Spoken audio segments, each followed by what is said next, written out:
Hey, what's going on? So it's Monday. I have had a long weekend. That's okay. So, um, thanks Pippa for the support. I appreciate that.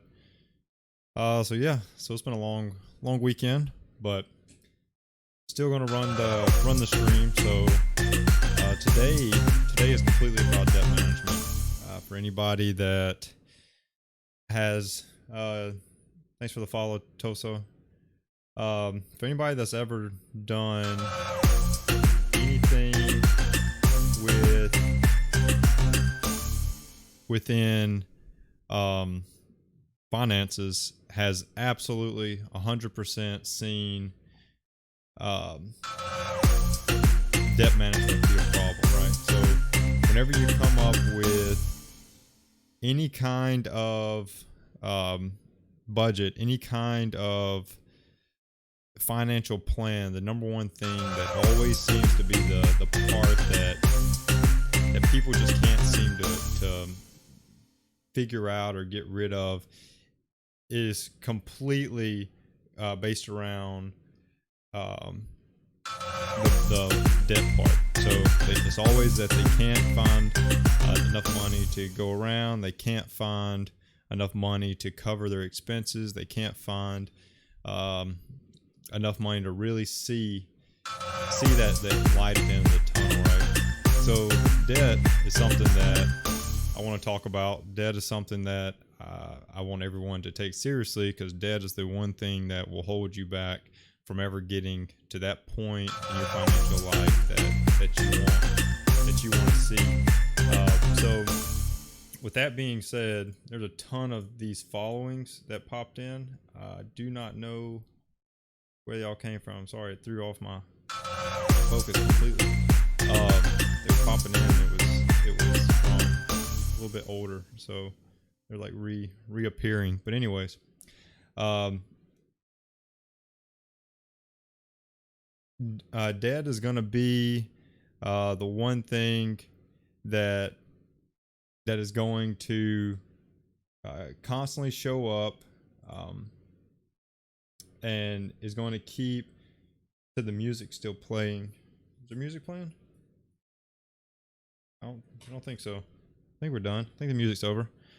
Anyways, uh, backtracking. So debt completely is going to be the one thing that'll hold you back. So what I wanted to first cover is what exactly is debt. So um, I wrote out so that we could simply go over what Webster says debt is, and then I'll go over what more of a real life example of what debt is. I'm gonna break out the different types of debt that will show up. There's four categories of debt that we'll go over. So debt, according to Webster, is money that is owed or due. It's the state of owing money. Now, what does all that mean, right? It's owing money. Debt is money that's owed or due. So debt is anything that in which you owe something to someone else. So if we want to talk debt in terms of time, right? Um, your debt would be like, if you were in debt to someone, you would feel as if you owed them time. Like they've given you a lot of their time, they've given you a lot of help, and you're in debt to them. You owe them time. You need to return that favor.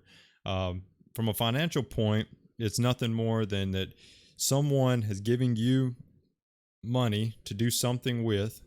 Tons of categories of things that people reach out to lenders to give them money, but it's where you owe them something in return, which is either, we're going to go over different categories, but it's either money that you owe them in return, or it's if you don't give them the money, you owe them a piece of collateral or something that you put up to give them their money back, right? So ultimately, debt is nothing more than you are on the hook for someone else for something. That's plain and simple. It doesn't have to be money. It could be time. It could be some action or something that someone else values that you feel like you're in debt to them, that you owe them more.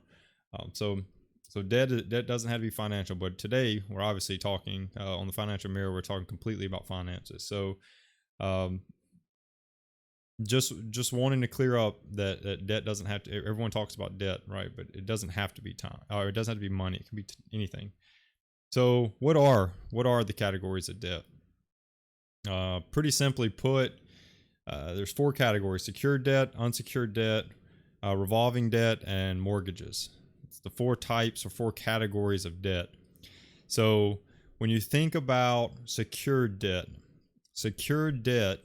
is any debt that has something of value that is collateral, or that is as an asset that's backing that piece of debt, right?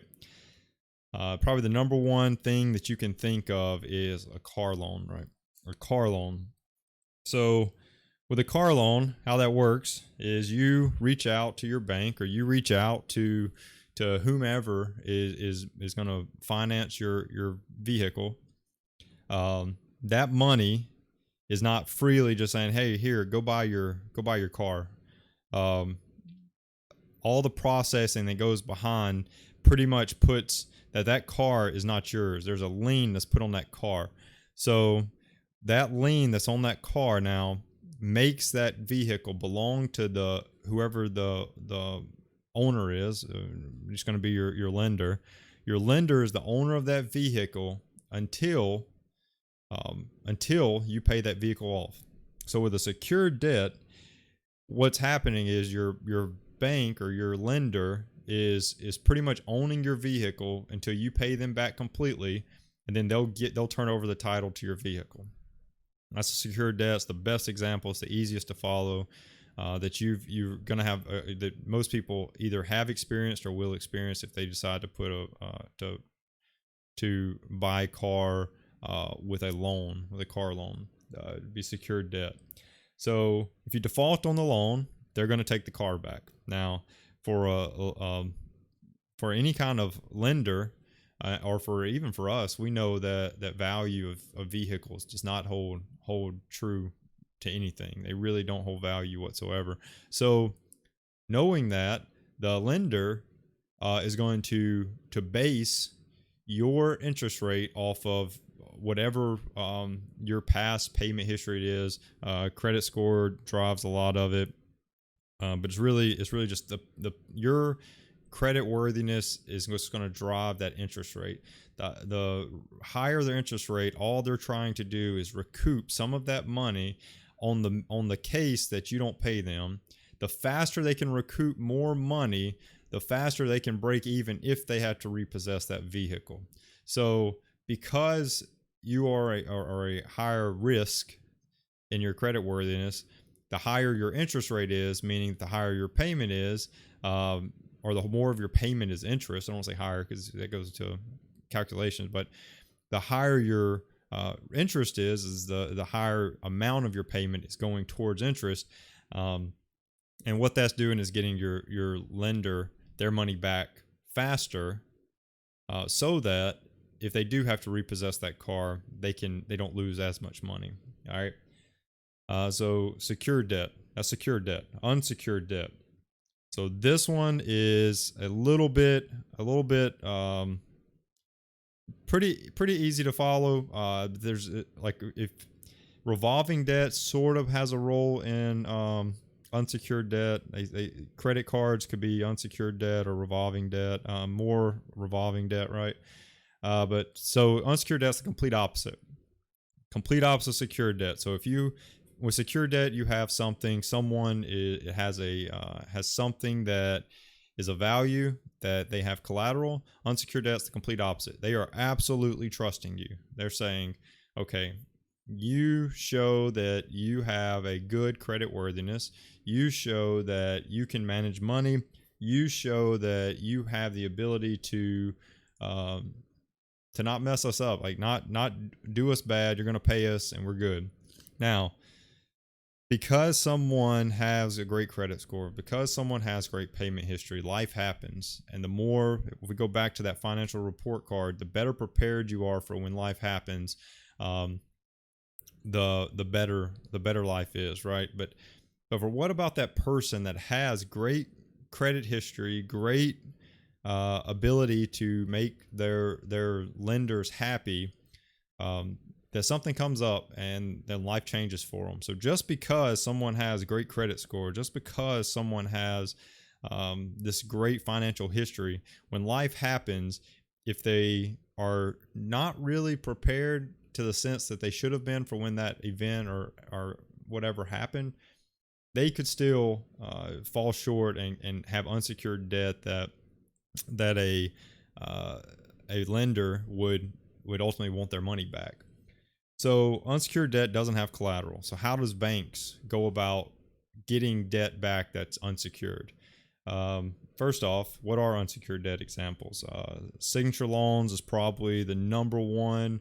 So a signature loan is nothing more than it's pretty much a cash loan. It carries a higher interest rate because they're literally just saying, okay, you make enough money, you have a good credit score, you have good payment history, we trust you, here's the cash, pay us back. So that's a signature loan. That's a personal loan. Very high interest rate on those. Do not ever advise or recommend taking one out. They're obviously, at this point, if you're watching this, hopefully you're on a journey to becoming debt free, and you don't need these type of attractions, because that's all they are. They're attractive. They make you think life is better, but if you don't change your habits, you'll be right back where you're at. So don't fall for these. Anyways, medical bills is another one. Medical bills is an unsecured debt. Medical bills is one that they give you the service up front. They've already given you the service. You're treated. You're well. You don't have any more symptoms or whatever. You walk out the door and you get a bill. What's the collateral on that? There is none. There's nothing that says that you have to pay that back. There's nothing they can take back saying, well, we'll take back our services. We'll make you sick again. That's not real, right? So it doesn't exist. It's an unsecured debt. Memberships, like gym memberships, you sign a contract like Planet Fitness. They charge a flat rate and they sign you to a contract. If you end up continuing to go and they have some glitch in the system and you keep going and you're not paying, all of a sudden you're going to owe them money because you were still going to the gym and you weren't paying. So what do they have? What collateral do they have? They can't take back all your workouts. They have nothing. Unsecured debt. It's these little questions like that you can ask yourself, and you can come up with what type of debt this really is that you're looking at. Student loans. So I also roll student loans into a revolving debt. Student loans, and we'll go over revolving debt. It'll make more sense. But student loans are unsecured in a sense that they can't take back the education that they've paid for, right? So someone gives you, Fannie Mae gives you money, and you go pay for your education, your college, whatever. They can't take that money back, or you can't take that education back for the money that they gave you. So it's almost like a unsecured debt. But I'll tell you, when I explain revolving debt here, you'll see where it can also be revolving debt, just like the credit card. Revolving debt. So revolving debt is anything that pretty much has a credit limit. So a credit limit is a key word in revolving debt. So revolving debt would be anything like well, I'll use a credit card for example. So you have a $5,000 credit limit on your credit card. The revolving part is that your credit limit's always going to be $5,000. This month your bill may be, you may have only put $50 on it. Next month you put $1,000, next $500. That revolving, it's never above $5,000, but it's always in that revolving door of you have $5,000 and it's different every single time. So you don't have a set payment, you don't have a set anything. There's a set kind of minimum payment, I guess, that happens, but it's not really a set payment. So that constant change is that revolving part. So revolving debt is like I said, credit card, student loan. I'll put into that because your student loan, you open up a student loan originally, let's say first semester, and then all of a sudden you keep going to school. You can keep adding to that. The only part about it is I've never had a student loan myself, so I'm not really sure if there's a credit limit, if they use the term credit limit.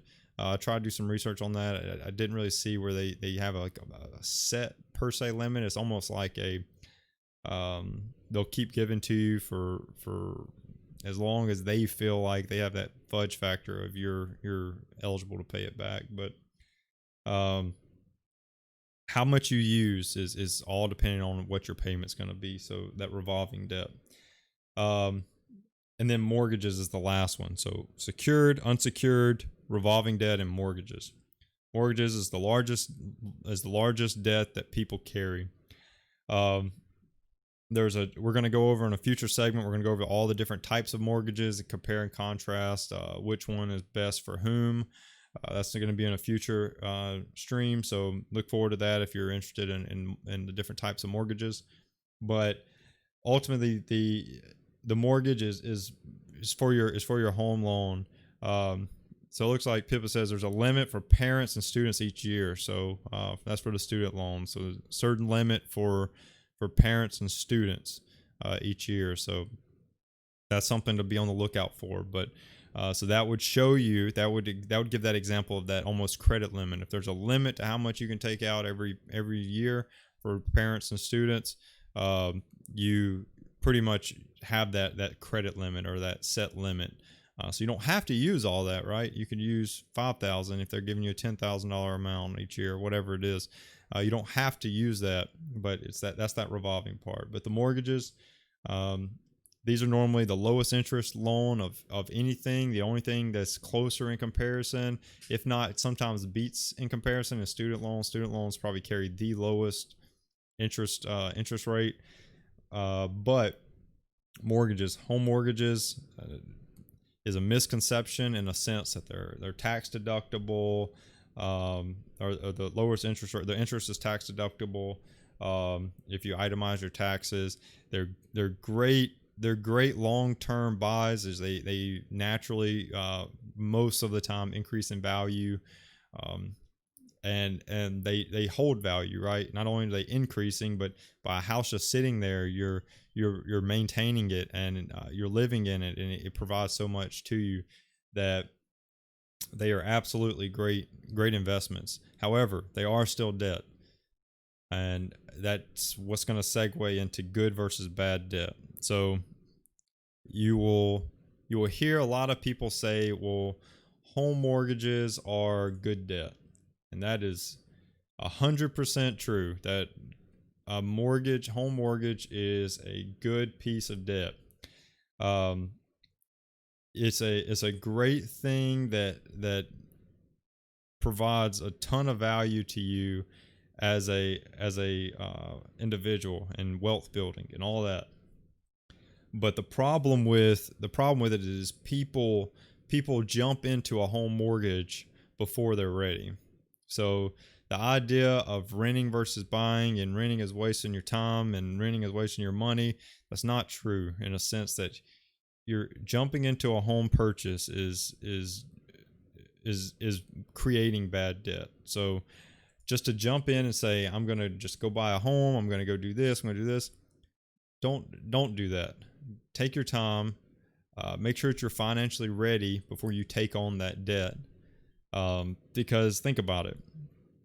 If you're not set up financially and you all of a sudden jump into this home mortgage, right? And you can't afford that house anymore. You can't afford that home anymore. You are still stuck paying that mortgage. That is still your house. If you try to sell that house and you cannot sell it, guess what? That house is still yours. If you're in a rental property and you're in a rental, and all of a sudden you get a downsize in your income each month, and you need to downsize your living. If you're in a rental, you are eligible, you are ready, you are most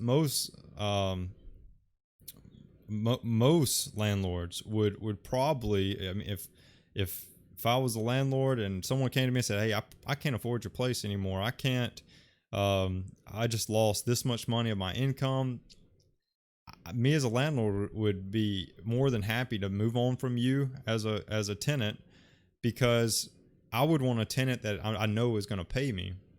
So being in a rental that you feel like you eventually are overpaying for, or is too much for you to handle, you can downsize much easier than you can if you own a home.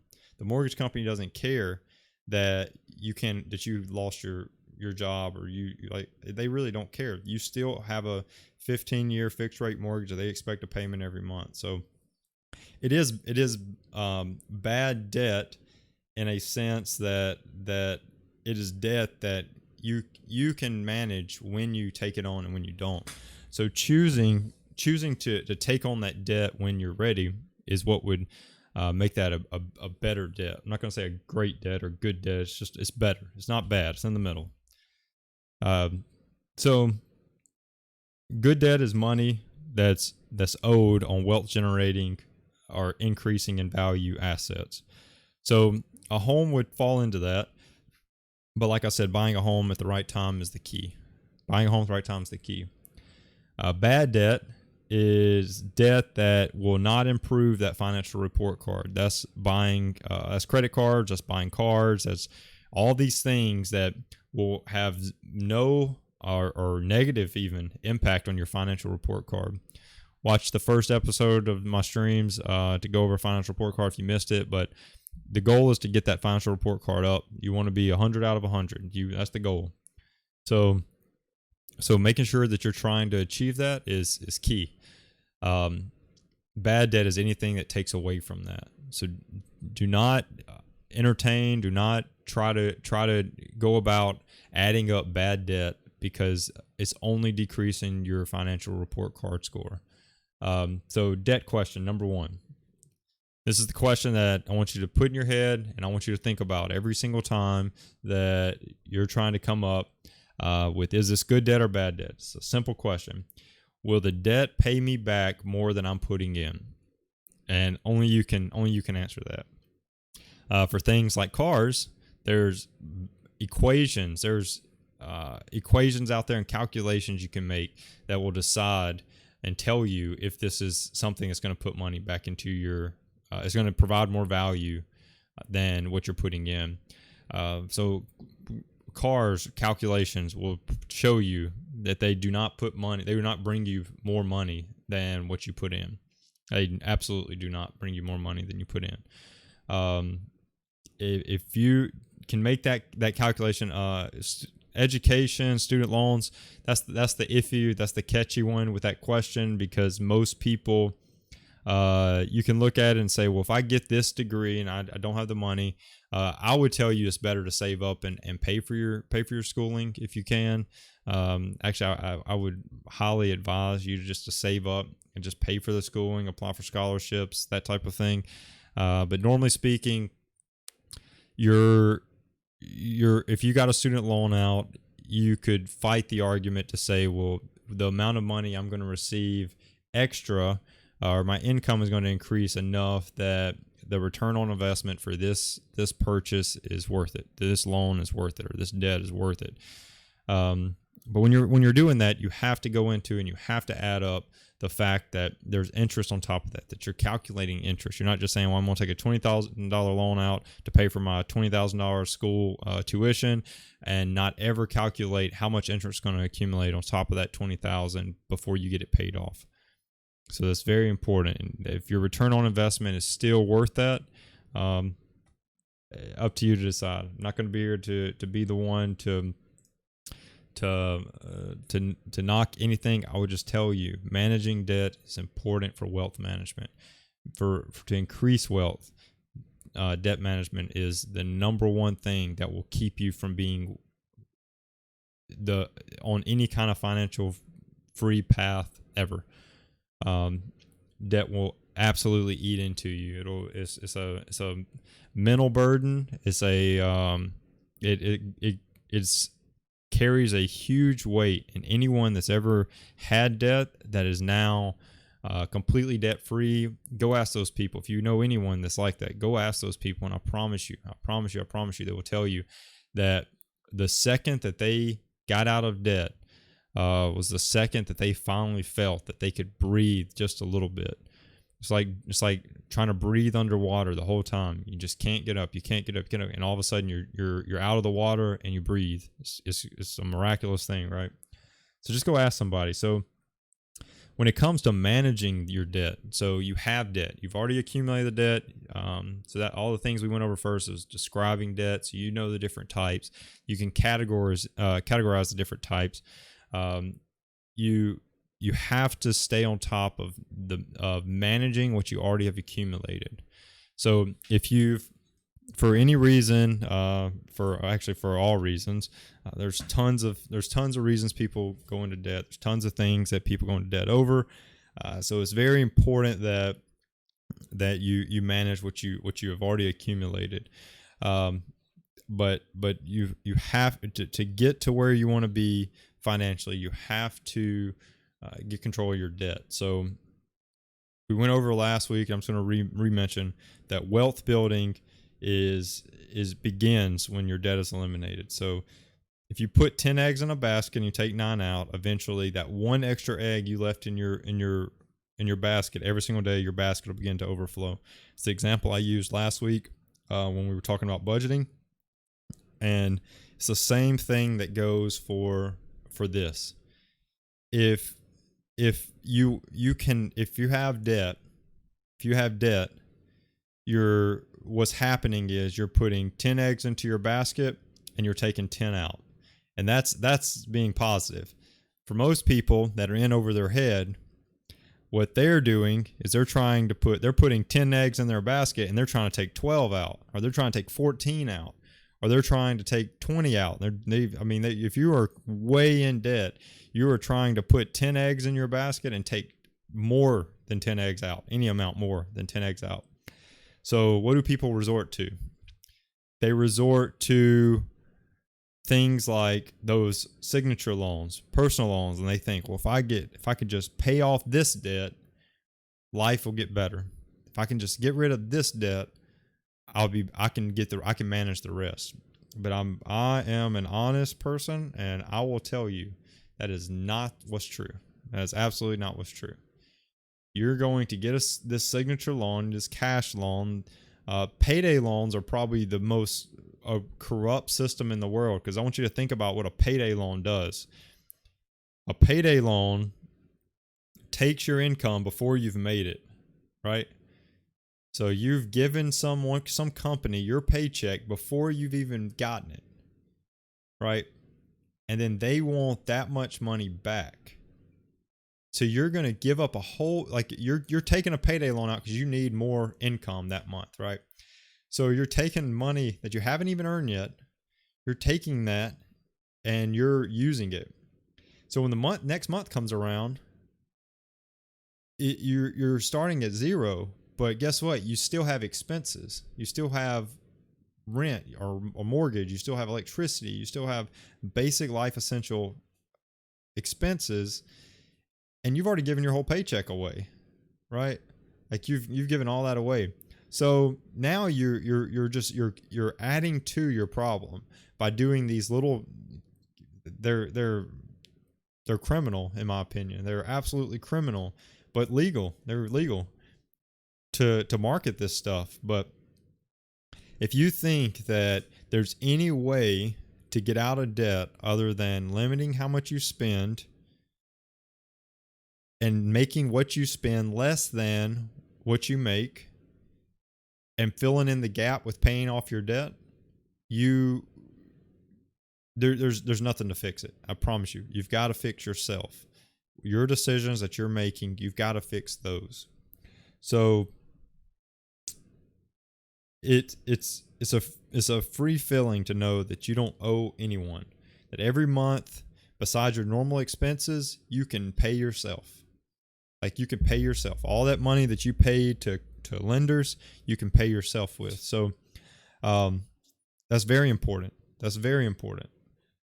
Make sure that you start controlling your debt now. You start managing your debt now, because that is something that is going to constantly be in the back of your mind if you don't start managing it now. So how do you do that?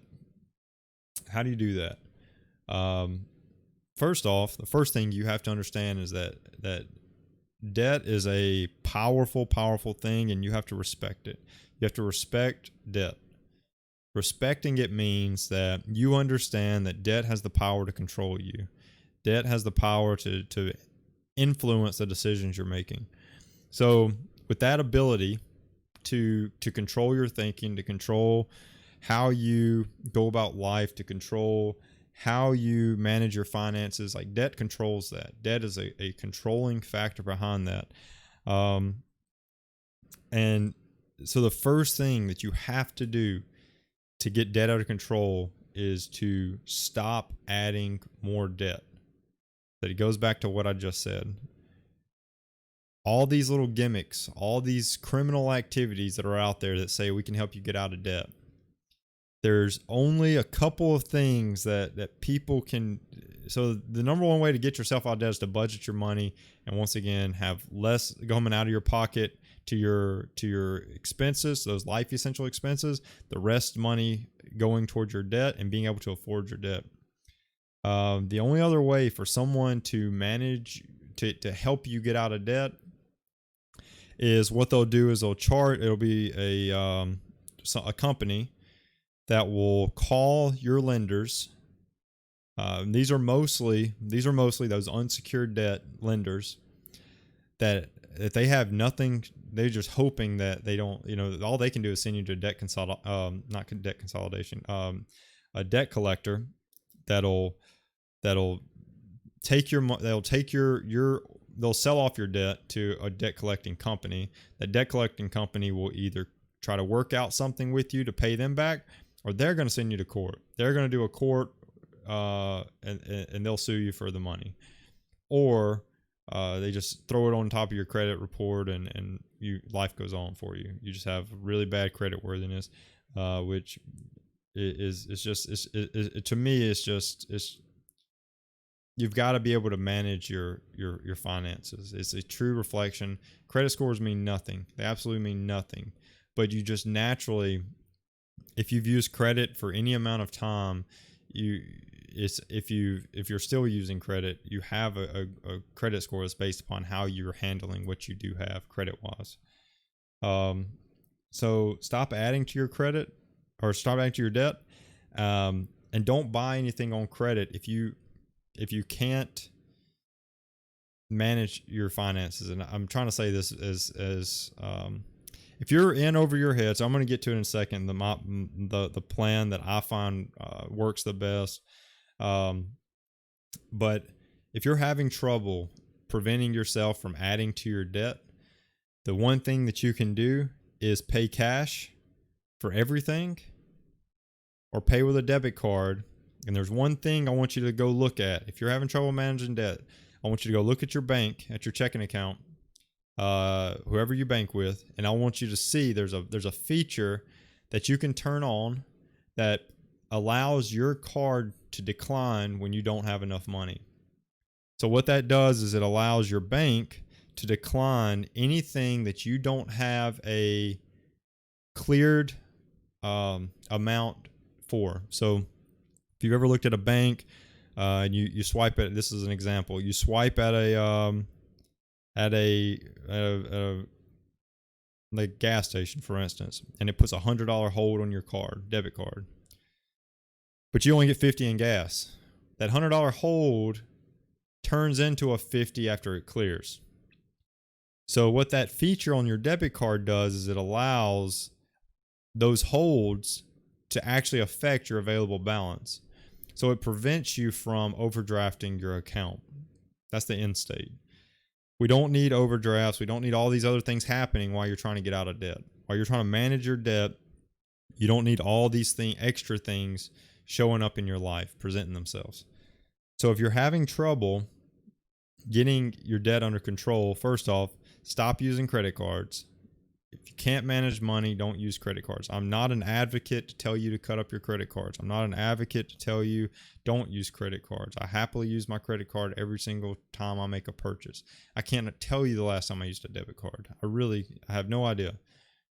But what I can tell you is that if you do not have the ability to manage your money, you should not be using credit cards, because all you're doing is putting yourself in a predicament where you can't manage your debt. So if you can't pay your card off completely every month, and you're not able to not overspend because you have that credit limit, stop using it. Don't use it. Put it away. You don't have to cancel it or cut it up. Just put it away and don't use it. Manage your budget every single month and pay off your debt. Pay it down every single month, and get control of the budget, and that'll help you control your debt. Because what a budget does is helps prevent you from overspending on what you're making. So the other things you can do is pay your bills on time. What that does is it pretty much prevents a bill coming in, and this is something that when you forget to pay a bill comes in, and now you have an overdue amount and you have a current balance. So you end up having to pay 2 months' bills on the same month, but because you were managing your last month's bill, you now have to double manage this budget because you didn't see that you spent that money last month. You rebudgeted it somewhere else. Now you don't have enough, and it just becomes a headache. So make sure you pay the bills on time. That helps you in your budget and your management.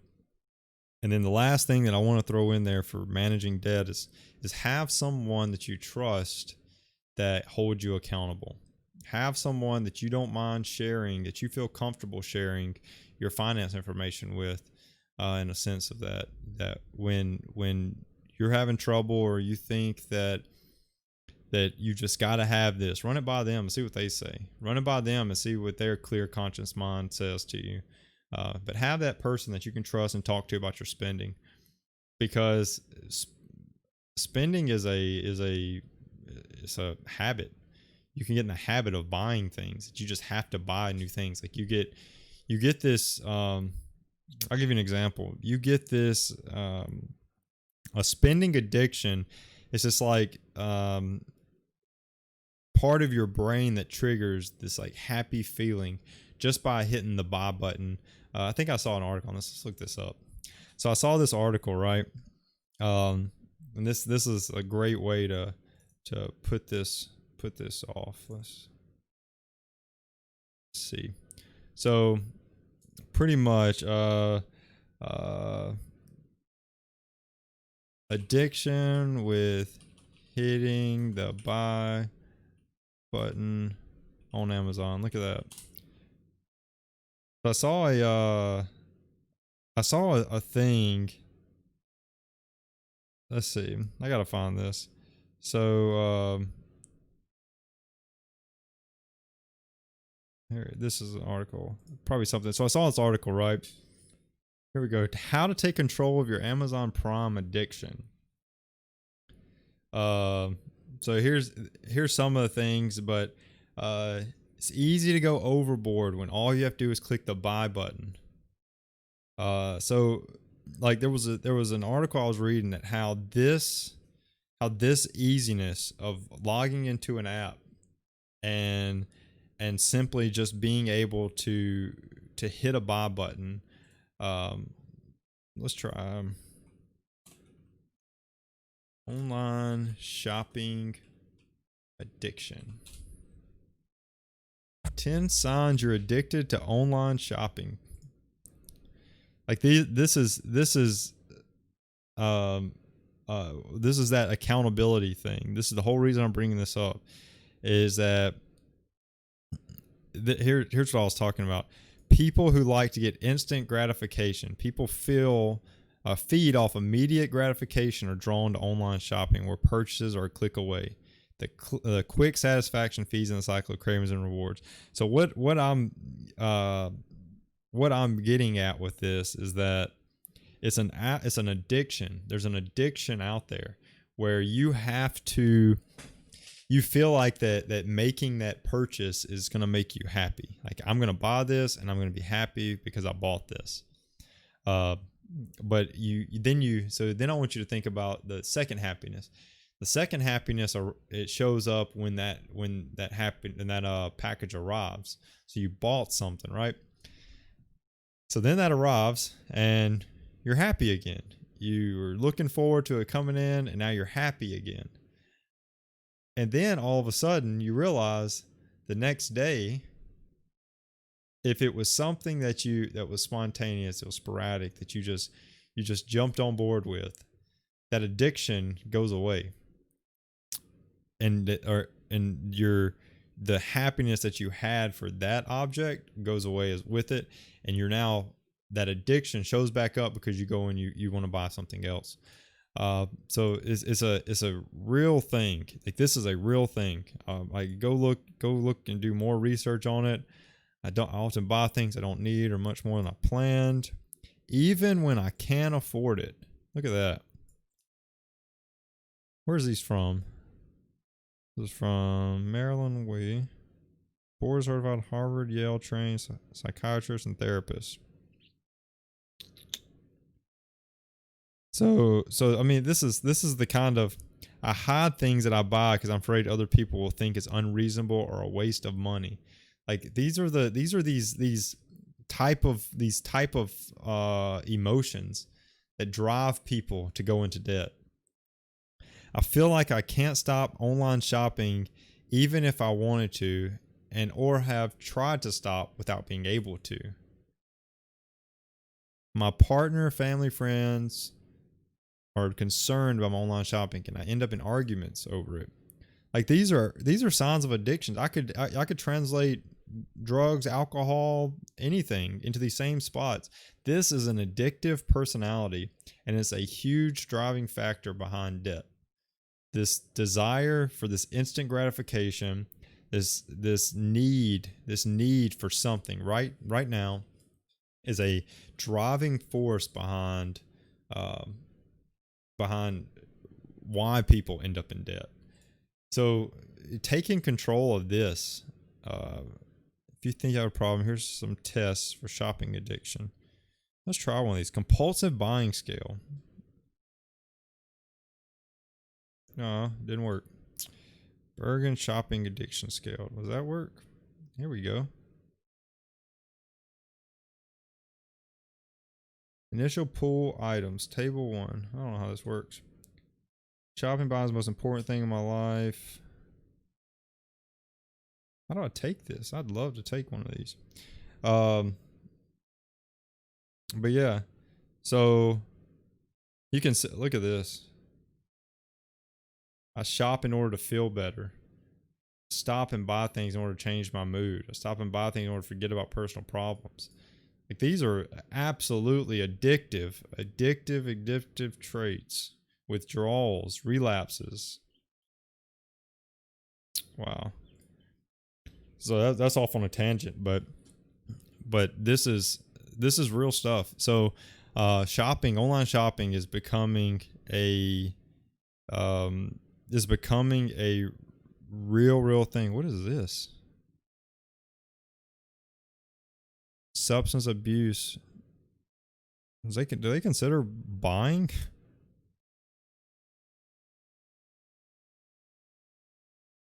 Oh, I was about to say, if I saw like a main article on purchasing under this Substance Abuse and Mental Health Services Administration, that'd have been interesting. But yeah, so tune out the buying, get your accountability partner, run those ideas by them. They're not going to judge you. So get on board with those things and take control of it. So getting out of debt.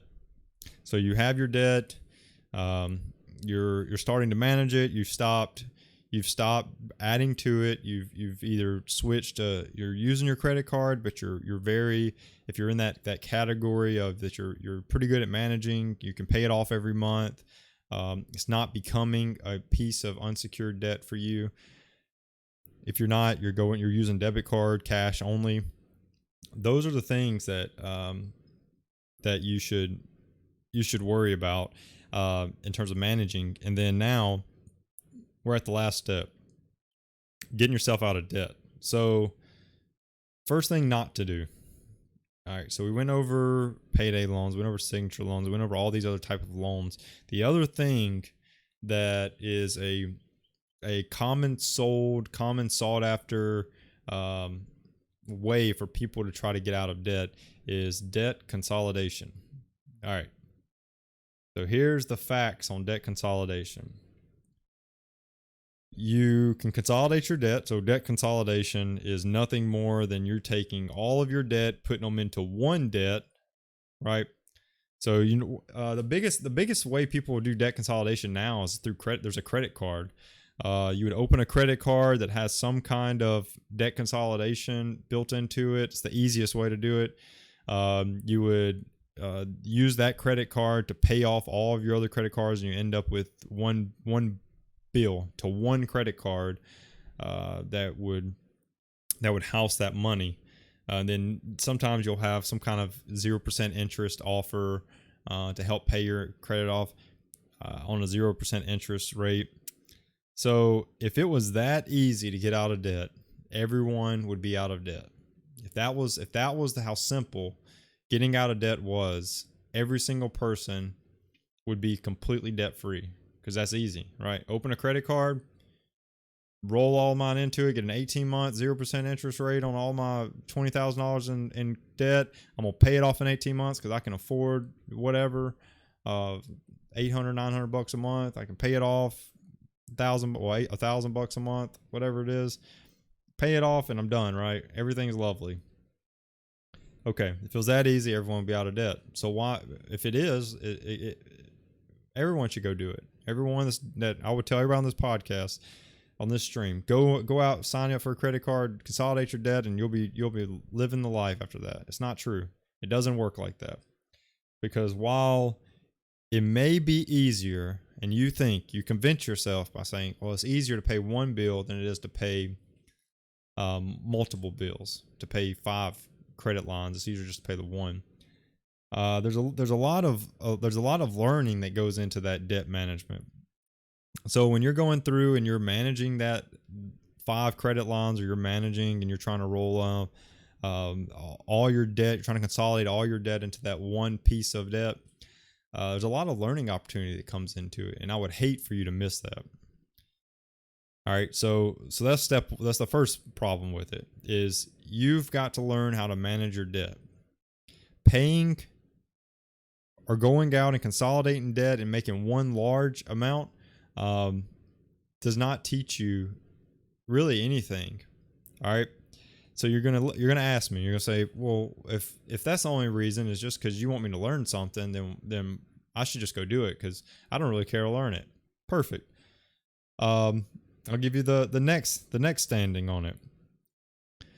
Remember that what you're saying is you're going to go consolidate all your debt into one easy payment. I want you to remember that at one time before you had 5 credit lines, you also only had 1 credit line. You opened that very first credit line, and before you ever thought about it, you probably told yourself at that point, I'm going to buy this car and I'm not going to get any more debt. I'm going to pay it off and everything's going to be good. You'll remember that story too. If you told yourself anything along those lines, you're going to remember that story where you only had the one.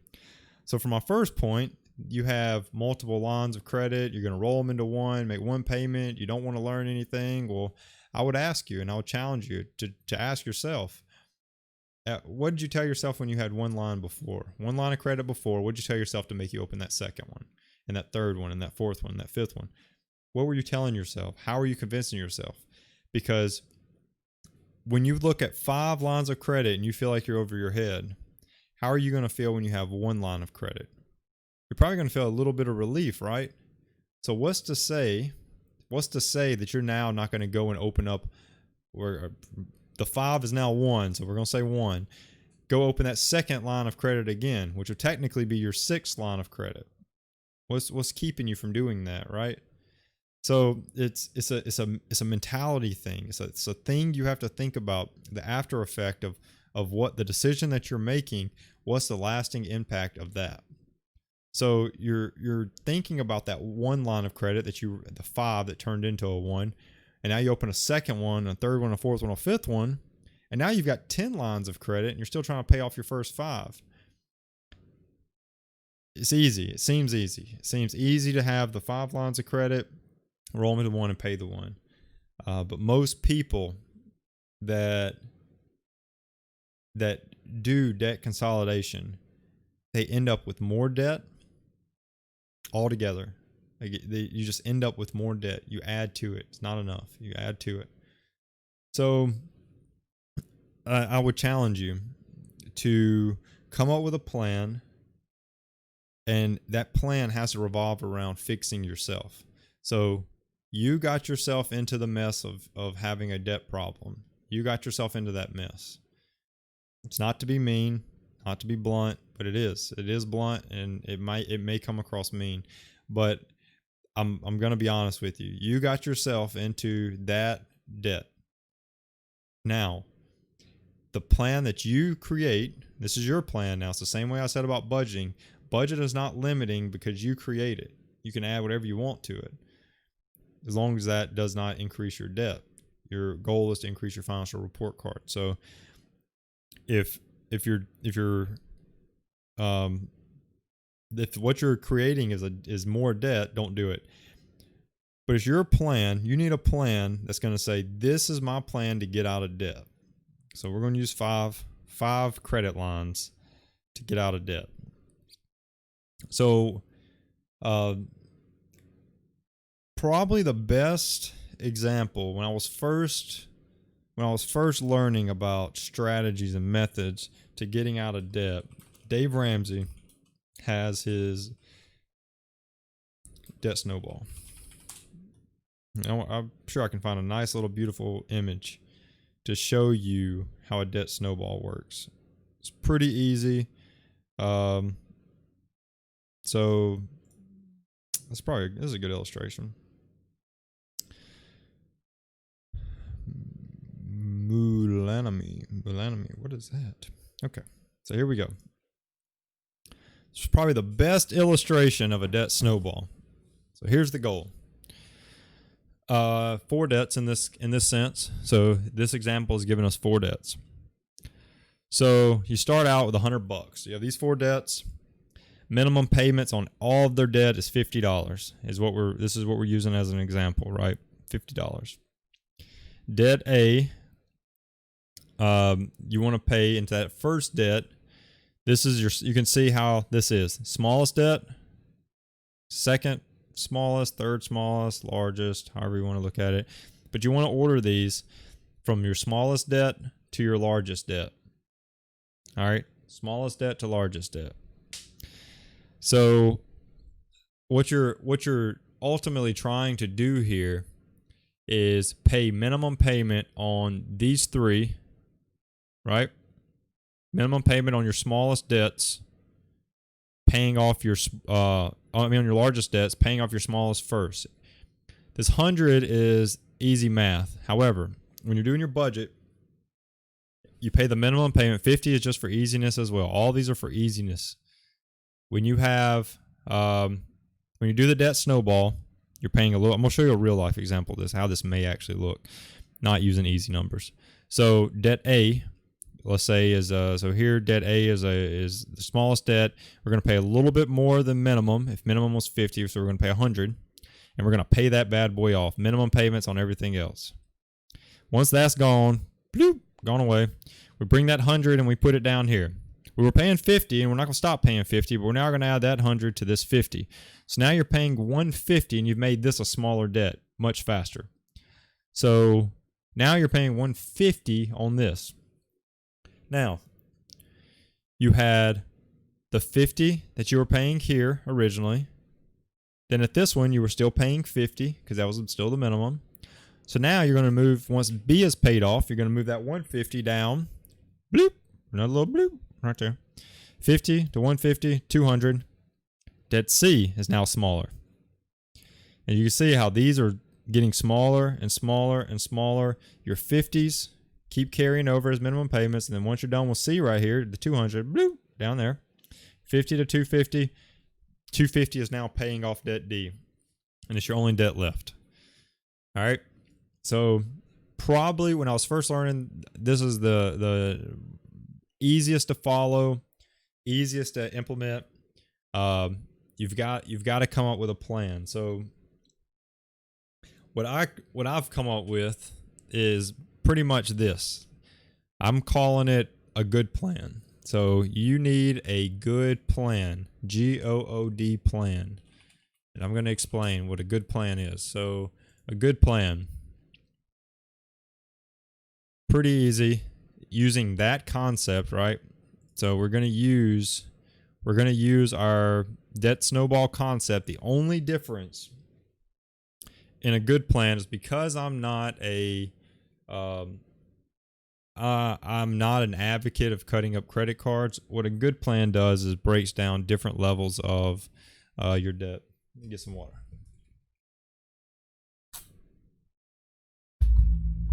Throat was getting dry. Pretty much what a good plan is. So, if you're curious, a good plan is Actually, let's do it like this. GOOD. That's what I'm saying. And if you want to know what it stands for, get out of debt. This is your get out of debt plan. All right. So a good plan, a get out of debt plan, pretty easy. This is whatever plan you come up with, your goal is to get out of debt. All right. Good plan. So with a good plan, the difference is, if you're head over heels on your debt right now, what I want you to focus on is getting away from credit card purchases. So that's going to fall more in line with the debt snowball. Stop using credit cards, stop using everything, pay all this stuff down and get rid of it. Now, with a good plan, it's a little bit more, I say, robust to the individual. So the reason I say that is because if you have, let's just say this is you just have a debt that's $800. With a good plan, you can actually take and make a more suited plan for yourself that says, I've only got $800 in debt. I'm going to get that paid off fast. But me using my credit card is not really inhibiting. I'm paying it off every month. It's not increasing my finances. I'm not over purchasing. I'm not like that's where I say a good plan is a little different. So if you look at a debt snowball, this tells you to stop using debt. Like Dave Ramsey tells you, stop using debt. I'm pushing away from that because I want people to be able to look at this as a good plan that says, this is my get out of debt plan. Everybody's different. Same structure, same concept, but everyone's different, and I can get my debt paid off, and I don't need to put all this. I don't want you to list your credit card as debt A to C. That's what my big thing is. I don't want you to list debt A. If you're using your credit card every month, is not your credit card. Debt A is your credit card is over here. Your credit card is not funding any of this. You're just using it in place of a debit card. So that's where I'm iffy. So if you're using your credit card, you're paying it off every month, feel free, go ahead. Continue managing your finances the way you're doing, but get your good plan in place so that you can get what little debt you have paid off. So now, let's go through this. So this is how you would come up with what your good plan would look like. So we're gonna have, normally speaking, our credit cards. Actually, let's do this. Let's do somebody that has a personal loan. It's probably the smallest. Your credit card would probably come second. It'd probably be right there. Then we'll do your car loan. And now we're going to do your student loan. It's probably your most. All right. Interest rates on these do not matter. Okay. I don't care that this personal loan has a 8%. This has a 24%. This car loan has a 4%. And this student loan has a 1.6. I really don't care. It's all about totals. Okay. It is all about totals. So this is type. This is amount. This is minimum payment. This is total owed. I don't know if this is the structure I should have taken, but we'll see. All right, so personal loan, we're going to do $5,000. Credit card, we're going to do $10,000. Car loan, we're going to do $20,000. Student loan, we're going to do $50,000. All right, it's pretty close, I would say. Minimum payment. Minimum payment on this is they're normally fairly small, so we'll say $20. Car loan, you don't really have a minimum payment other than like your payment. I don't want to say minimum payment. I guess you can say that's your monthly payment.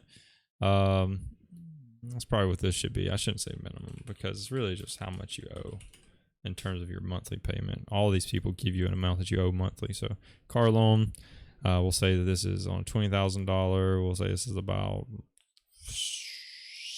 $550, something like that. Pretty close.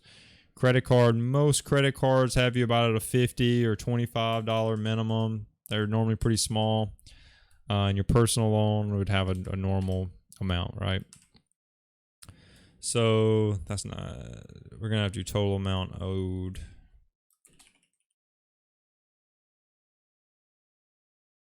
So let's do this. So everyone knows this total amount owed. So that's going to be our first month, and we're going to number these out.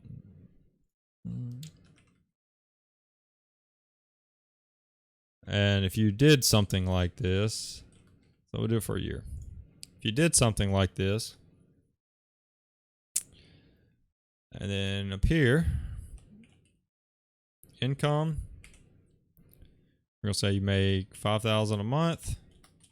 Expenses, we're going to say you have $2,000 a month. Leftover, I could do that. Well, obviously, it's going to be $3,000 a month. So we have $3,000 extra a month, right, to budget out. So with that being said, this is how we can come up with this. So our student loan is going to be pretty simple. Let's go. So this is going to be, let's see how much all these are going to be. How much are we playing with? That minus 300. So what I'm doing right here is coming up with, so that's how much I have left over each month from, that wouldn't take that long with $3,000 left over. So I'm just gonna roll with it. And I started it, we're gonna roll with it. So 2105. So if I have 2105, so this this month, 20 would get paid here, 20 would get, or 550 would get paid here, 25 would get paid here, and then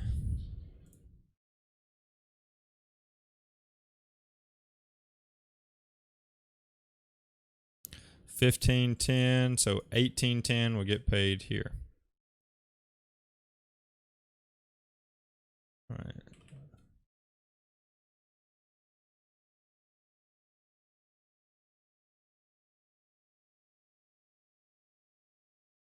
All right.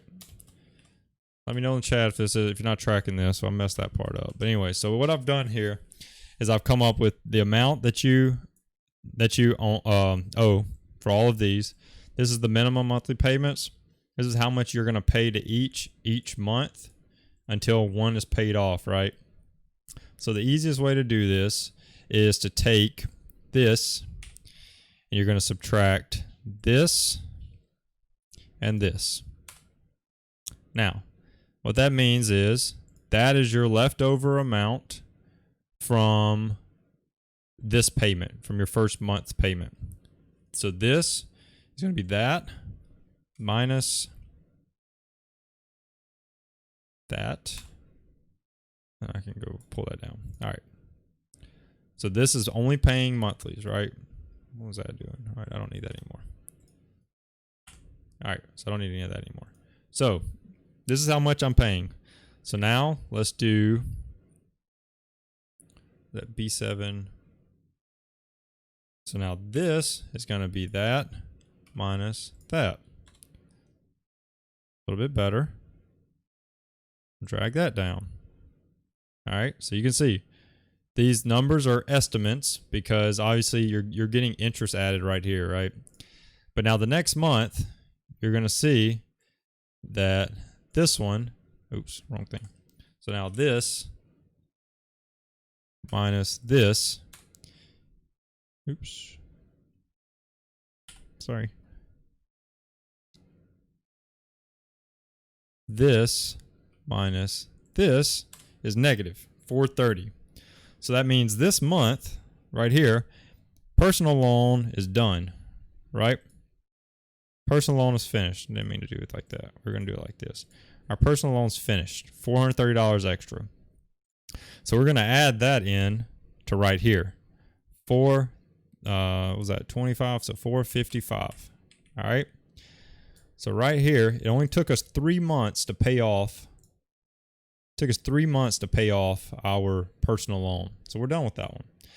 So what we're going to do now is take, so I'm going to add these numbers in, 9545, 9090. So now what I'm going to take is 1810 plus 455. So if I take that plus that, 2265 is now what I can pay towards my credit card. 2265 is the new amount I'm paying towards the credit card. So back up just a second because 455, I had 430 extra. So 455 is just for this month, excuse me. So the 430 is going to go to this, so 455. So I'm actually just going to do, this is going to be this minus 455. All right. So I'm going to do the 455 right there. So let's do this. 9975, 9950, 9495. Cool. All right. So, yeah, that's right. All right. So now what I'm going to do is we're going to do the 1810 plus this 1835. Should have been able to do that in my head. I don't know why I didn't just do that in my head. All right. So this guy's paid off in the 3rd month. Personal loan's done. So now we're going to do this minus our new amount. This minus our amount. This minus our amount. This minus our amount. Same goes for this one. And this time we're going to be out of debt on this guy. Boom. 9 months. So it took us 9 months to pay off our credit card. You see how this works? So straightforward in terms of paying off this debt. Because now we're going to take that. This is where it begins to speed up, right? It begins to speed up in a sense that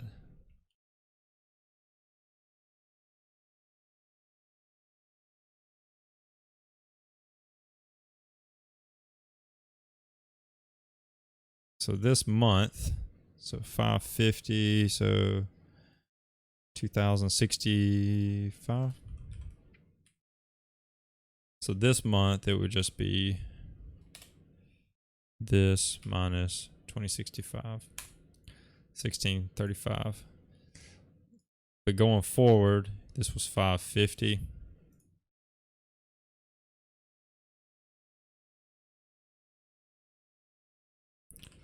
So that was 550.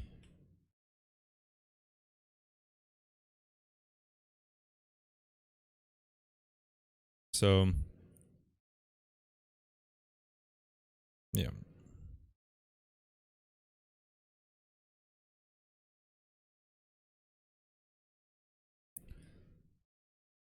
5/20/65.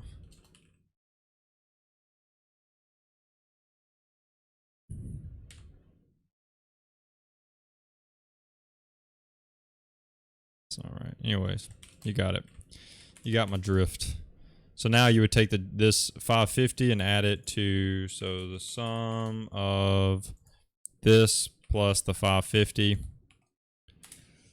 2360. All right, I didn't change my numbers.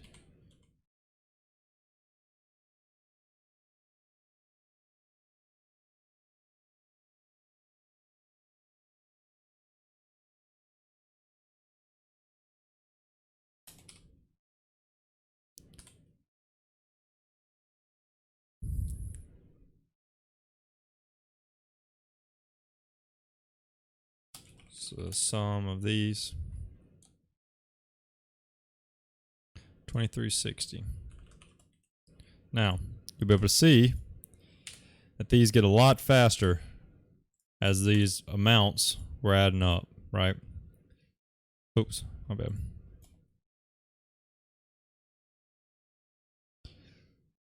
So I would have kept paying this 550 and these would have dropped. So let's do that equals this minus 550. We'll just drag that across so we know what we end with. So that's what that would have been. And then this will do this minus the 2360. This minus the 2360. This minus the 2360. So this is a really basic example, but you can see after 12 months, I want you to see what our amount would have been, right? So this minus 20. I can just do this. So that would have been our, oops.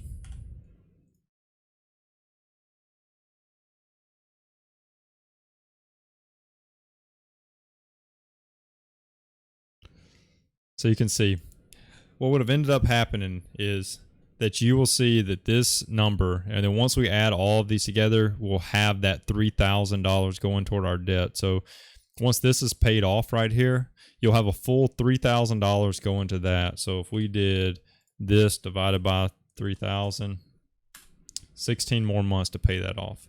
So you're looking at about 30 months paying that, saying that you have the same income. It's going to take you about just under 3 years to pay these amounts off, these expenses off. So with all that being said, you can see it's not a quick process. It's not a process that's going to happen quick at all. It's going to be something that's going to take time. It's going to be something that's going to take a little bit of effort.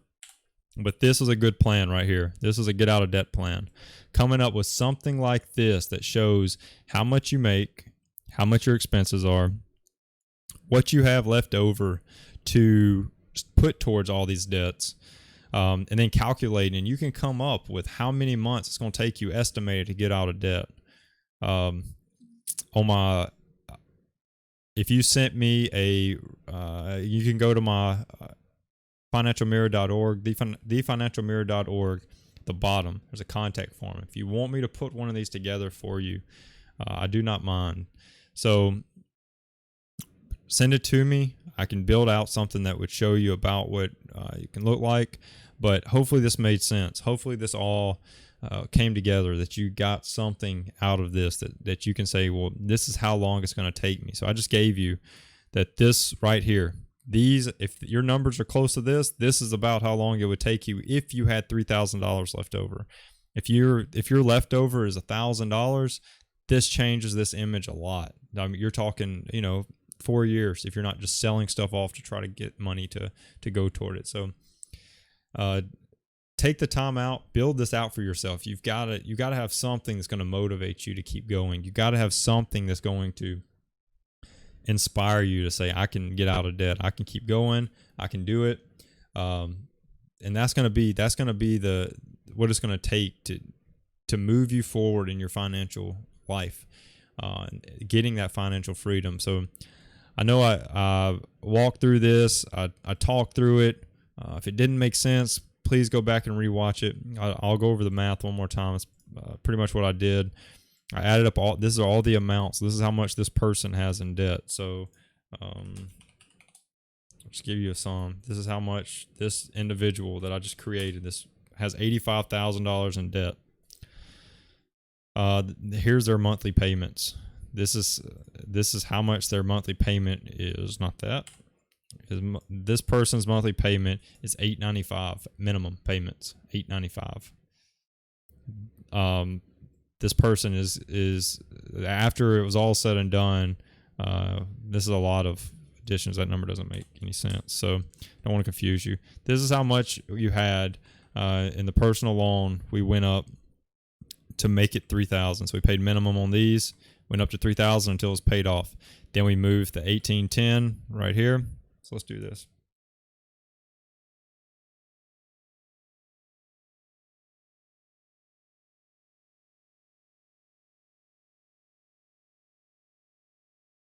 There we go.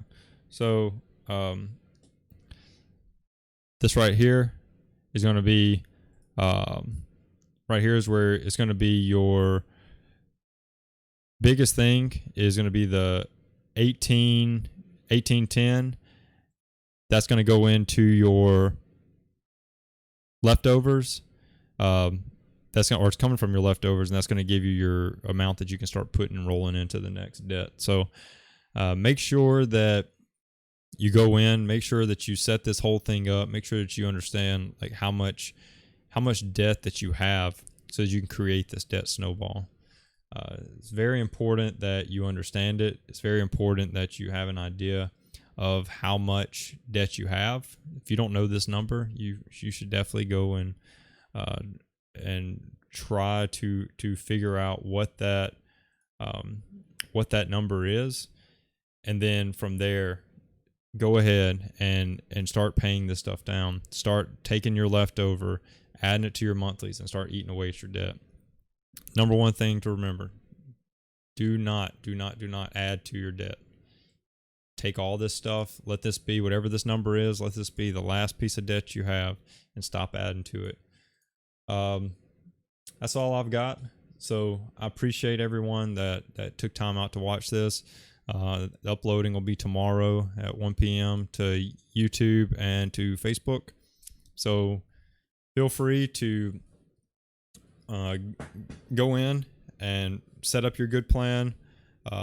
Rewatch it on YouTube, rewatch it on Facebook, whatever platform you would like. It makes it easier for you.